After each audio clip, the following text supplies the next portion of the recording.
दोस्तों आपका स्वागत है पूरा educated the way to the success में। आज हम NCERT science class 7 chapter 5 acids bases and salts को डिस्कस करने जा रहे हैं। इस चैप्टर में हम डिस्कस करेंगे कि एसिड क्या है, बेस क्या है और सॉल्ट क्या है, और इन सब के बारे में हम देखेंगे कि इनके कैरेक्टरिस्टिक्स क्या हैं और इनको हम आइडेंटिफाई करने के लिए अलग तरह का हम सब्सटेंस इस्तेमाल करेंगे जिसको हम इंडिकेटर्स कहेंगे। और इंडिकेटर की हेल्प से हम पहचानेंगे कि ये एसिड है या बेस है या सॉल्ट है। इससे पहले का जो हमारा चैप्टर था उसमें हमने हीट को डिस्कस किया था। किसी ने भी मिस किया हो उसको तो आप जाके उसको देख सकते हैं, वो काफी इंपॉर्टेंट चैप्टर है। आज का जो हमारा चैप्टर है इसमें हम एसिड बेस और सॉल्ट से रिलेटेड जो भी इंपॉर्टेंट चीजें हैं उसको हम डिस्कस करेंगे। तो चलिए शुरू करते हैं। आपको अगर ये वीडियो पसंद आए तो सब्सक्राइब जरूर करिएगा। यहाँ पे चैप्टर को शुरू करने से पहले हम ये समझ लेते हैं कि आज हम क्या डिस्कस करने वाले हैं। तो कीवर्ड में हम आज डिस्कस करेंगे एसिड क्या है, बेस क्या है, बेसिक कैरेक्टरिस्टिक क्या है, एसिडिक कैरेक्टरिस्टिक क्या है, इंडिकेटर्स क्या है, न्यूट्रल क्या है, न्यूट्रलाइजेशन क्या है और सॉल्ट क्या है। तो इन सब चीजों को समझने के लिए सबसे पहले हम अपने घर को देखते हैं कि घर में क्या ऐसी चीजें हैं जिनमें ये पाए जाते हैं। तो सबसे पहले हम बात करेंगे जो हम खाना खाते हैं, जो फूड हम खाते हैं उसमें ये किन में प्रेजेंट होता है, चलिए उसको देखते हैं। तो फूड की अगर बात की जाएगी तो सबसे पहले आता है लेमन, नींबू। दूसरा है टेमेरिक, टेमेरिक जो है ये होता है इमली। और है कॉमन सॉल्ट, कॉमन सॉल्ट हम कहते हैं नमक को, जिसको हम NaCl भी लिखते हैं। और आखिरी है हमारा शुगर, और इसी के साथ आप कह सकते हैं विनीगर भी है। ठीक है, ये सब जो चीजें हैं ये सब चीजें अलग अलग टेस्ट देती हैं। अगर आप टेस्ट करेंगे तो ये जो टेस्ट होगा इसका ये बिल्कुल डिफरेंट होगा। ठीक है, इससे आपको पता चलेगा जो टेस्ट है वो अलग अलग होती हैं। या तो ये कैसी होंगी, या तो इनका टेस्ट सार होगा, या तो ये फिर बिटर टेस्ट करेंगी। ठीक है, या तो ये स्वीट इनका टेस्ट होगा, या इनका टेस्ट सॉल्टी होगा। ठीक है, तो सार मतलब हो गया खट्टा, बिटर मतलब हो गया कड़वा, स्वीट मतलब आप जानते हैं मीठा, और सॉल्टी मतलब हो गया नमकीन। तो यहां पे अगर आप लेमन की बात करेंगे, फिर टेमर टेमरिड की बात करेंगे तो ये, और विनीगर ये होता है सार टेस्ट का। और अगर आप कॉमन सॉल्ट की बात करें तो ये सॉल्टी टेस्ट का होगा, और शुगर की बात करें तो ये स्वीट होगा। तो यहां पे आपने सारी चीजों को डिस्कस कर लिया। अब हम देखेंगे कि हम आखिर कैसे पहचानेंगे कि ये किस तरह का सब्सटेंस है। तो हम जानते हैं कि मेनली सब्सटेंस तीन टाइप के होते हैं, एसिड, बेसिस और सॉल्ट। ठीक है, तो पहले हम समझते हैं कि एसिड और बेस को हम कैसे डिस्टिंग्विश करेंगे, उसके बाद हम आगे सॉल्ट के बारे में डिस्कस करेंगे। तो सबसे पहले अगर हम बात करें एसिड की, तो एसिड में आप कैसे पहचानेंगे, एसिड का टेस्ट होगा सार। ठीक है, इसका जो नेचर होगा, अगर नेचर की बात करें तो इसका नेचर एसिडिक होगा। ठीक है, अभी आपको मैंने लिस्ट ऑफ सब्सटेंस बताए जो हम खाते हैं, फूड के बारे में बताया, उनमें से कौन कौन से सार टेस्ट में थे। तो ये आपको मैंने बताया था, लेमन है, टेमरिड है और विनीगर है। ठीक है, तो ये एसिडिक नेचर के हैं, इसमें एसिड प्रेजेंट है। ठीक है। तो ये जो सार टेस्ट है या एसिड है, ये कहां से टर्म लिया गया है? तो ये लैटिन वर्ड से लिया गया है, जिसका वर्ड है एसिरी। ठीक है, एसरे, इसका मतलब होता है सार। ठीक है, इसीलिए हम जब सार टेस्ट देखते हैं एसिड में, तो हम कहते हैं कि ये क्या है, किसी भी सब्सटेंस में वो एसिड है। ठीक है, किसी भी सब्सटेंस में अगर हम सार टेस्ट देखते हैं तो हम कह देते हैं आसानी से कि ये एसिड है। ठीक है, अभी हम उनके बारे में और डिटेल में डिस्कस करेंगे, आप परेशान मत होइए अगर आपको समझ में नहीं आ रहा है तो। उसके बाद अब हम बात करते हैं बेसिस की। ठीक है, बेसिस में सबसे अच्छा एग्जांपल है खाने में बेकिंग सोडा। ठीक है, बेकिंग सोडा का टेस्ट होता है बिटर। ठीक है, सार होगा तो वो एसिड होगा, और बिटर होगा, कड़वा होगा तो कैसा होगा, वो बेस होगा। और इसका नेचर कैसा होगा, नेचर इसका बेसिक होगा। ठीक है, ये आप बिल्कुल अब समझ चुके होंगे कि आप कब उसको बेसिक कहेंगे और आप कब उसको एसिडिक कहेंगे। अब हम देख लेते हैं कि कैसे हम इनको पहचानेंगे। तो सबसे अच्छा तरीका है, आप कैसे पहचाने एसिड और बेस को, या तो आप उसको सिंपली टेस्ट कर लें। ठीक है, टेस्ट में अगर उसका सार टेस्ट आ रहा है तो आप कह देंगे वो एसिड है, या वो बिटर हो तो आप कह देंगे ये बेस है सब्सटेंस। ठीक है, लेकिन हमेशा ऐसा आप नहीं कर सकते हैं, क्योंकि कुछ सामान जो होते हैं, कुछ सब्सटेंसेस जो होते हैं, जो कुछ फूड होते हैं, वो हार्मफुल भी हो सकते हैं। आप जो खा रहे हैं आपको पता नहीं है कि वो हार्मफुल है या नहीं है, तो वो हार्म भी कर सकता है। आप हो सकता है एसिडिक आप सॉल्यूशन पी गए और वो आपके पूरे शरीर को ही जला दिया, या आपके स्किन पे गिर गया, वो जल गया। कंसंट्रेटेड एसिडिक एसिड जितने भी होते हैं वो बर्निंग सैचुरेशन रखते हैं। ठीक है, वो हार्म कर सकते हैं। तो इससे अच्छा है, टेस्ट करने से अच्छा है हम कुछ ऐसे सब्सटेंस को इस्तेमाल करें जिसमें हमको टेस्ट ना करना पड़े और हमको पता लग जाए कि वो क्या है, एसिड है या बेस है। तो ऐसे सब्सटेंसेस कहलाते हैं इंडिकेटर्स। तो इंडिकेटर्स हम नेचुरली बना सकते हैं और हम लैब में भी बना सकते हैं। हम आज बात कर रहे हैं नेचर की। ठीक है, तो हम यहाँ पे नेचुरल इंडिकेटर्स की बात करेंगे। ये जो होंगे सॉल्यूशंस, ठीक है, ये कहां से आएंगे, ये वही खाने से आपको मिल सकता है, टर्मरिक से मिल सकता है। ठीक है, टर्मरिक क्या है, हल्दी। ठीक है, और आप लिटमस, अभी हम बताएंगे लिटमस के बारे में डिटेल में, तो आप और अच्छे से समझ जाएंगे। और चाइना रोज, इसके बारे में भी हम डिस्कस करेंगे, चाइना रोज पेटल्स के बारे में। ये सब जितने भी हैं ये क्या हैं, ये सब नेचुरल इंडिकेटर्स हैं। इसमें क्या होगा, आप देखेंगे कि कलर चेंज होगा।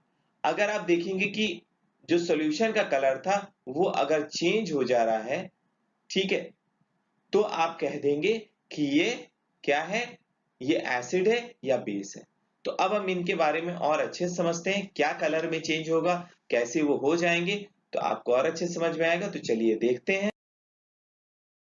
अब हम यहाँ पे बात कर रहे हैं नेचुरल इंडिकेटर्स की। तो हम यहाँ पे एक एक करके नेचुरल इंडिकेटर्स को डिस्कस करेंगे, आपको यहाँ पे क्लियर होगा।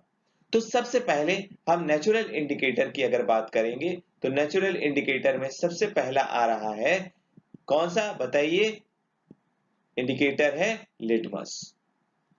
ठीक है, तो लिटमस में आप अब क्या समझ रहे हैं, लिटमस किससे बनता है, लिटमस बनता है लाइकेन से। ठीक है, लाइकेन आप जानते हैं कि क्या है, ये कॉम्बिनेशन लाइकेन का फंगस है। ठीक है, फंगस है ये, और एल्गा है, एल्गे प्रेजेंट है, इनका सिम्बायोटिक रिलेशन लाइकेंस कहलाते हैं। ठीक है, ये ग्रीन कलर के हो सकते हैं, ये क्या है, ये एक तरीके से प्लांट है। ठीक है, तो आप ये ग्रीन कलर के भी हो सकते हैं, वेरियस कलर्स के हो सकते हैं। तो यहां पे आप क्या देखेंगे, लिटमस का जो कलर होगा, यहाँ पे जो हम कैसे बनाएंगे, तो यहां पे हम लाइकेन लेंगे, ठीक है। ये कैसा कलर का होगा, ये पेल पर्पल कलर का होगा, ठीक है। इसको हम क्या कहते हैं,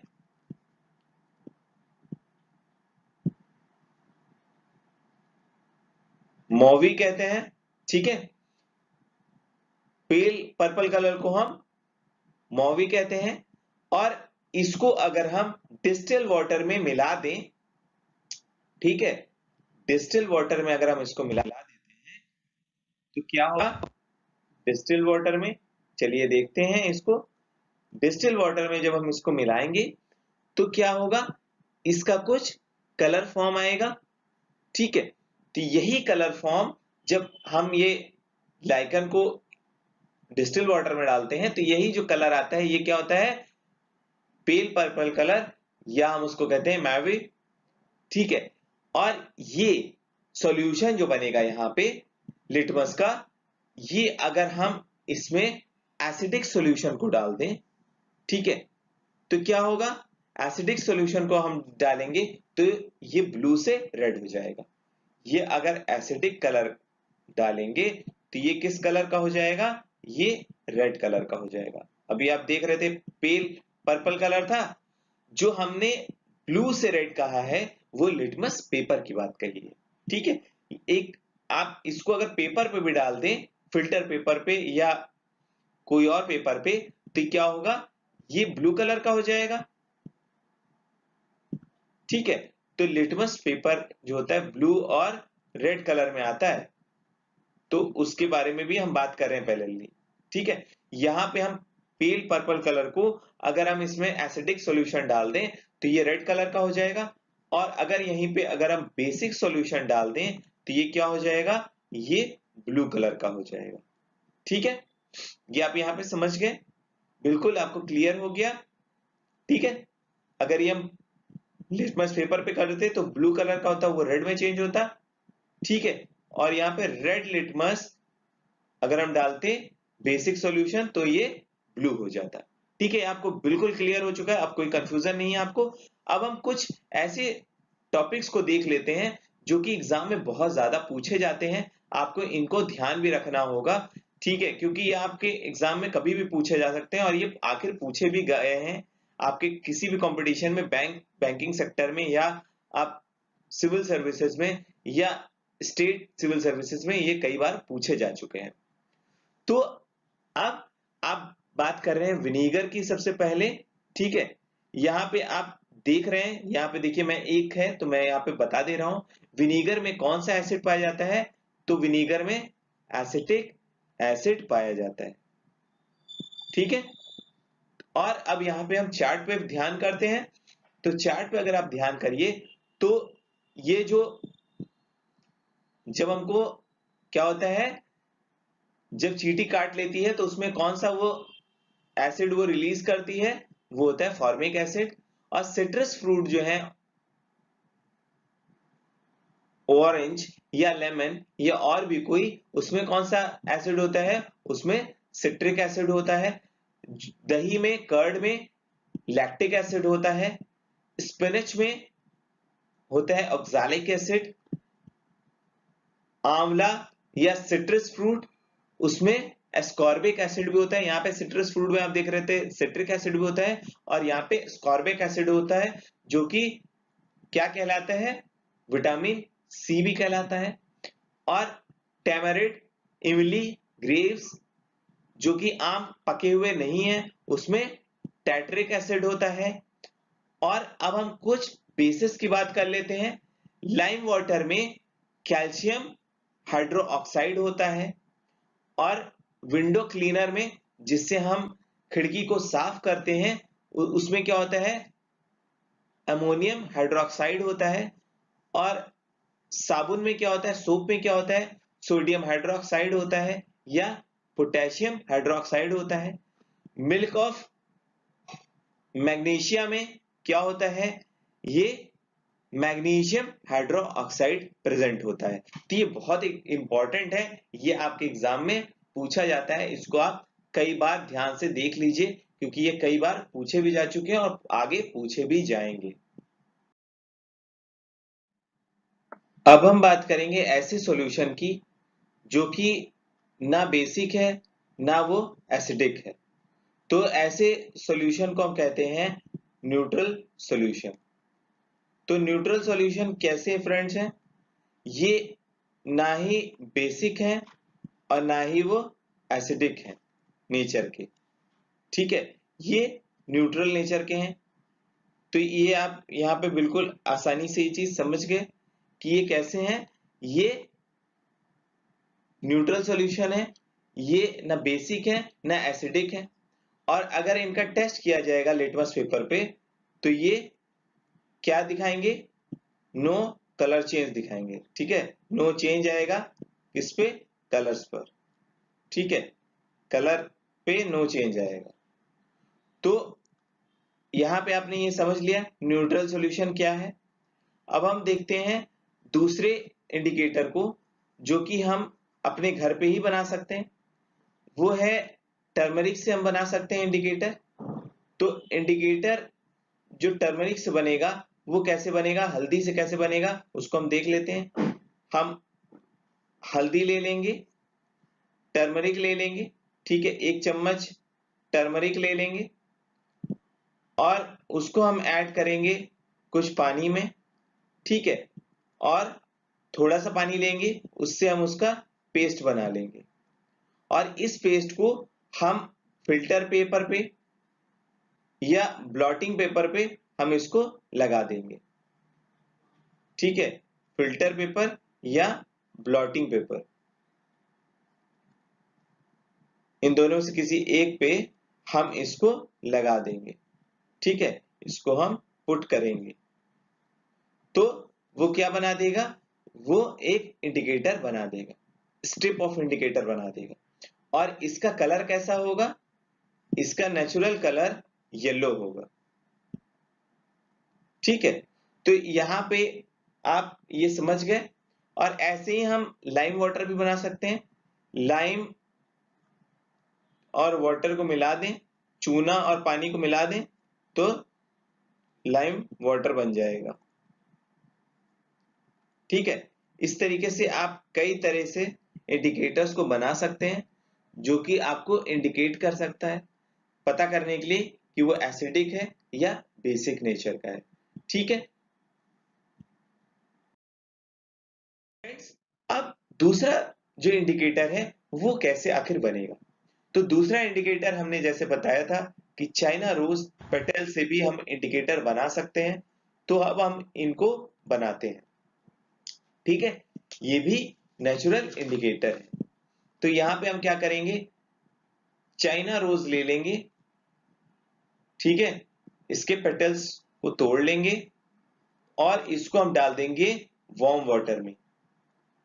ठीक है, वार्म वाटर में आप जैसे ही इसको डालेंगे तो क्या होगा? जो वाटर का सॉल्यूशन है उसका कुछ कलर चेंज हो जाएगा, वो कोई कलर का हो जाएगा, वो कलर्ड हो जाएगा। वाटर जो था अभी कलरलेस था, अब वो कलर्ड में चेंज हो गया। ठीक है, तो अब हम क्या करेंगे? इसमें कुछ सॉल्यूशन मिलाएंगे। ये जो कलर्ड वाटर है इसमें हम क्या करेंगे? बेस मिलाएंगे और एसिडिक सॉल्यूशन मिलाएंगे। तो पहले हम एसिडिक सॉल्यूशन को मिला लेते हैं। ठीक है, फिर हम इसमें बाद में जब इसको चेक कर लेंगे तो हम फिर बेस मिलाएंगे। एसिडिक पहले सॉल्यूशन को देखते हैं। जब एसिडिक सॉल्यूशन को मिलाएंगे तो क्या हो जाएगा? ये मैजेंटा कलर का हो जाएगा। ठीक है, मैजेंटा कलर आप जानते हैं कि हम ये magenta colour dark pink colour को भी कहते हैं। ठीक है, और जब हम इसमें बेस सॉल्यूशन को मिलाएंगे तो ये किस में चेंज हो जाएगा? ये ग्रीन कलर में चेंज हो जाएगा। ठीक है, इस तरीके से आप समझ जाएंगे कि चाइना रोज पेटल से हम कैसे सॉल्यूशन को पहचानें। ठीक है, ये बहुत आसानी से आपने यहाँ पे समझ लिया। और अब हम यहाँ पे समझेंगे कैसे एसिड और बेस मिल जाते हैं तो क्या बन जाता है और क्या चीजें होती हैं। हम अब इस पे डिस्कशन करेंगे। और यहाँ पे देखिए चार्ट दिया हुआ है। अगर आप इसका सॉल्यूशन निकाल सकें, एफर्ट्स निकाल सकें टर्मरिक से चाइना रोज से, तो आप इसको जरूर लिखिएगा। ठीक है, इससे आपको समझने में बहुत आसानी होगी कि कैसे आप कलर चेंज कर सकते हैं। ठीक है, तो यहाँ पे आप अलग अलग चीजों को आप देखेंगे। तो चलिए आगे हम अब न्यूट्रलाइजेशन को देखते हैं। न्यूट्रलाइजेशन को समझने से पहले हम यहाँ पे एक चीज और आपको बता देना चाहते हैं कि यहाँ पे कई चार्ट दे रखे हैं, ये आप खुद देखिएगा, या आप जैसे जैसे आप क्लासेस में आगे बढ़ते जाएंगे इनके बारे में आपको और कॉन्सेप्ट क्लियर होता जाएगा। ये आप खुद से चार्ट बनाइएगा। ठीक है, या आप नेट से भी खोज सकते हैं, या आप इसको नहीं भी खोजेंगे तो आपको ये मिलता जाएगा। आगे हम जैसे जैसे बढ़ते जाएंगे आपको ये सॉल्यूशन मिलता जाएगा, लेकिन ये आप भर लीजिएगा, और जो भी नहीं मिल पा रहा है वो आप खुद से सॉल्व करने की कोशिश करिएगा। और अगर आप नहीं खोज पाएंगे तो आप मुझे बताइएगा, हम आपको इसके बारे में बताएंगे। तो चलिए अब हम देखते हैं न्यूट्रलाइजेशन के बारे में। अब हम यहाँ पे न्यूट्रलाइजेशन को समझ लेते हैं, न्यूट्रलाइजेशन क्या चीज है।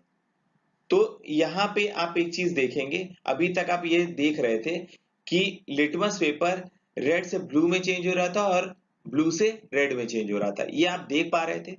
लेकिन अब हम देखेंगे कि एसिड और जब हम बेस को मिला देते हैं तो क्या होता है, सॉल्ट बनता है।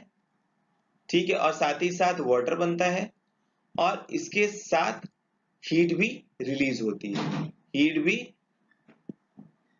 इवॉल्व होता है।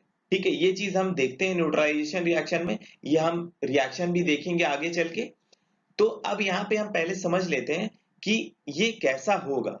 तो इसके लिए हम एक इंडिकेटर का इस्तेमाल करते हैं, इसको समझने के लिए हम प्रैक्टिकली इसको समझते हैं। तो इसके लिए हम एक फिनोप्थिलीन ले लेते हैं, फिनोप्थिलीन को हम ऐड करेंगे एसिड में। ठीक है, एसिड में हम इसको ऐड करेंगे और हम अलग से बेस को मिलाएंगे। ठीक है, तो आप जब बेस को ज्यादा मिलाएंगे तो आप देखेंगे कि जो फिनोप्थिलीन का कलर है, जो सॉल्यूशन का कलर है, वो पिंक में बदल गया है। ठीक है, और बाद में जब आप एसिड को फिर से मिलाना शुरू करेंगे और एसिड जब ज्यादा हो जाएगा तो ये पिंक कलर फिर से कलरलेस हो जाएगा। ठीक है, और फिर अगर आप बाद में बेस को मिलाना शुरू करें तो फिर ये कलरलेस से पिंक में हो जाएगा, और फिर जब आप एसिड को ऐड करेंगे तो फिर वो पिंक से कलरलेस में हो जाएगा। तो ये आप कंटिन्यूअस प्रोसेस है, ये आप देखते रहेंगे। तो इससे आप क्या समझ पा रहे हैं, क्या आपको मिल रहा है सॉल्यूशन?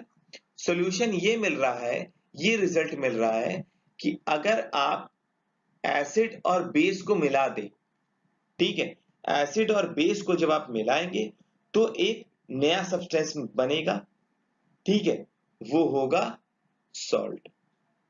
ठीक है, और आप क्या देखेंगे रिजल्ट में, सॉल्यूशन में क्या आएगा? सॉल्यूशन में आप क्या देखेंगे कि जो सॉल्यूशन है ये ना तो एसिडिक नेचर का है और ना ही वो बेसिक नेचर का है। ठीक है, ये दोनों में से कोई भी नेचर का नहीं है, ना वो एसिडिक है ना ही वो बेसिक है। ठीक है, तो आप अब एक चीज मैं आपसे डिस्कस करना चाह रहा हूं, ये आपने महसूस भी किया होगा, और अगर आपने नहीं किया तो आज मैं इस पे आपकी नजर डालना चाहता हूं। जो आप नॉर्मली आप ये टर्म सुनते हैं एसिड रेन। ठीक है, तो ये एसिड रेन कैसे होता है ये हम ऑलरेडी डिस्कस कर चुके हैं। ठीक है, और अब यहाँ पे हम बात करेंगे रेन के एसिडिक नेचर की। तो ये हम यहाँ पे क्या देख रहे हैं, तो आप फैक्ट्रीज देखते हैं, फैक्ट्री से गैस निकलती है। ठीक है, गैस में क्या क्या निकलते हैं, कार्बन डाइऑक्साइड, नाइट्रोजन डाइऑक्साइड और सल्फर डाइऑक्साइड।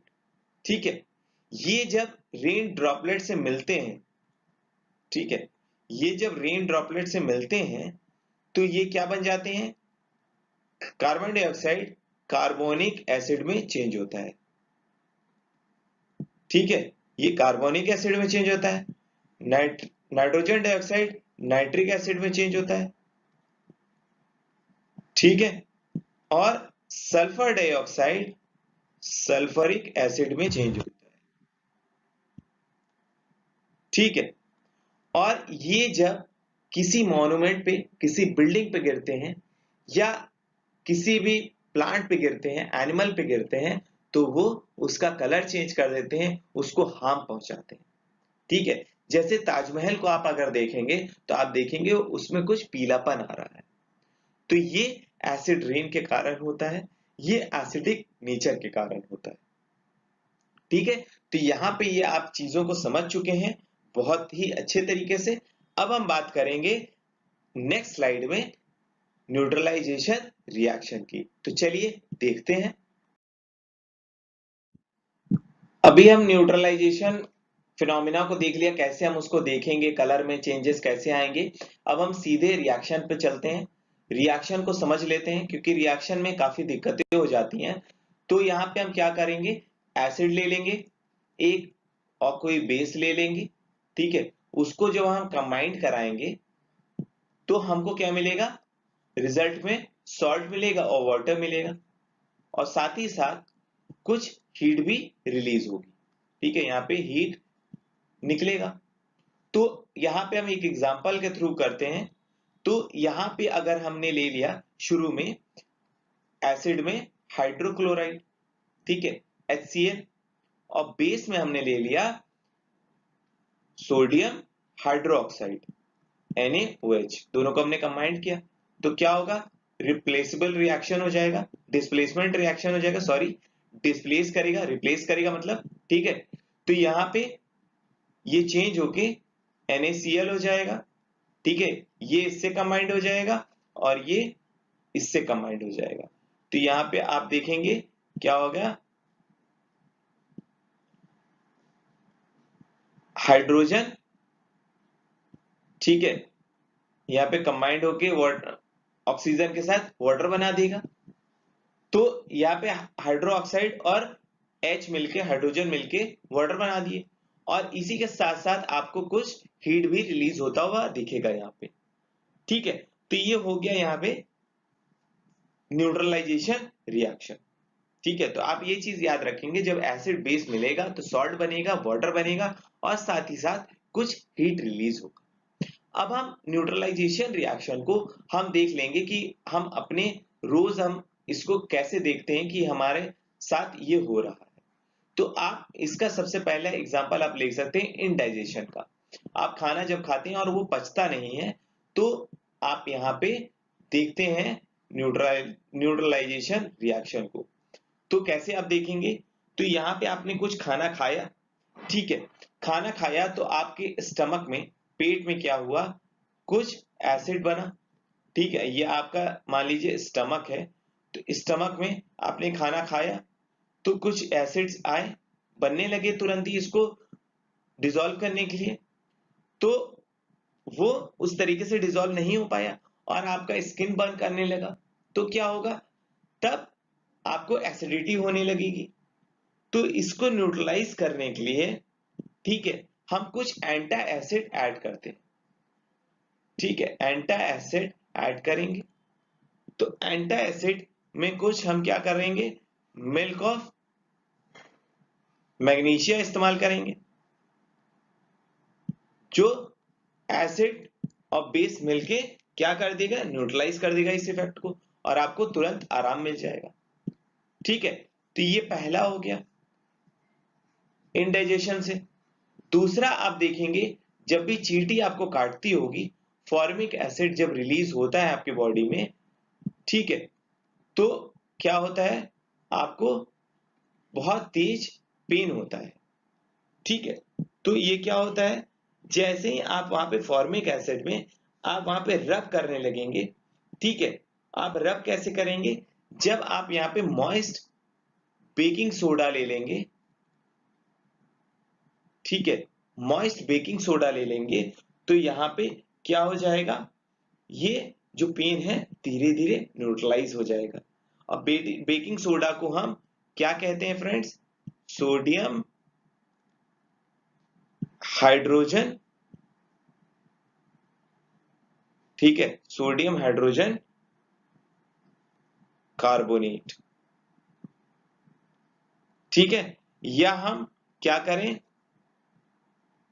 कैलामाइन सॉल्यूशन को भी रब कर सकते हैं, तब भी क्या होगा, इसमें जिंक होगा, जिंक प्रेजेंट होगा, ठीक है, जिंक कार्बोनेट प्रेजेंट होगा, उससे भी आपको आराम मिल जाएगा, ठीक है। तो इस तरीके से आप इसको रिलीज कर सकते हैं जो पेन हो रहा है, ठीक है। अब हम बात करेंगे सॉइल का, हम ट्रीटमेंट कैसे करें। जब भी सॉइल में ज्यादा, आप मान लीजिए आपने फर्टिलाइजर इस्तेमाल कर लिया, ज्यादा एसिडिक हो गया सॉइल या ज्यादा बेसिक हो गया, तब भी प्रॉब्लम हो जाती है, ठीक है। तो अगर आप देख रहे हैं कि अगर ज्यादा आपने एसिड ऐड कर दिया सॉइल में फर्टिलाइजर के थ्रू, तो क्या हो जाएगा, वो एसिडिक हो जाएगा, ठीक है। तो उस कंडीशन में हम, जब सॉइल एसिडिक है तो हम उसमें क्या मिलाएंगे, क्विक लाइम मिलाएंगे, ठीक है। क्विक लाइम क्या होता है फ्रेंड्स, कैल्शियम कार्बोनेट होता है, ठीक है। कैल्शियम कार्बोनेट होता है, कैल्शियम कार्बोनेट जब मिल जाएगा तो सॉइल क्या होगा, फिर से फर्टाइल हो जाएगा। या हम उसमें स्लेक लाइम मिला दें, ठीक है, स्लेक लाइम मिलाएं, ठीक है। तो इन सब कंडीशन में स्लेक लाइम को और हम क्या कह सकते हैं, कैल्शियम हाइड्रोक्साइड, ठीक है। तो हम ये चीजें देख सकते हैं। और जब ये बेसिक हो जाए, मान लीजिए अभी तो एसिडिक की बात कर रहे थे, अगर बेसिक हो जाए तब हम क्या करेंगे, तब हम ऐड करेंगे ऑर्गेनिक मैटर्स को, ठीक है। ऑर्गेनिक मैटर जब आप मिला देंगे तब भी सॉल्यूशन न्यूट्रलाइज हो जाएगा, ठीक है। ये कुछ एसिड को न्यूट्रलाइज कर देगा और ये क्या करेगा, जो बेस प्रेजेंट रहेगा इससे एसिड रिलीज होगा और उस बेस को न्यूट्रलाइज कर देगा, ठीक है। यहाँ पे एसिड निकलेगा इससे, ऑर्गेनिक मैटर से, और बेस को न्यूट्रलाइज कर देगा और ये आप आसानी से ट्रीटमेंट कर पाएंगे। अब एक और है, फैक्ट्री में होता है।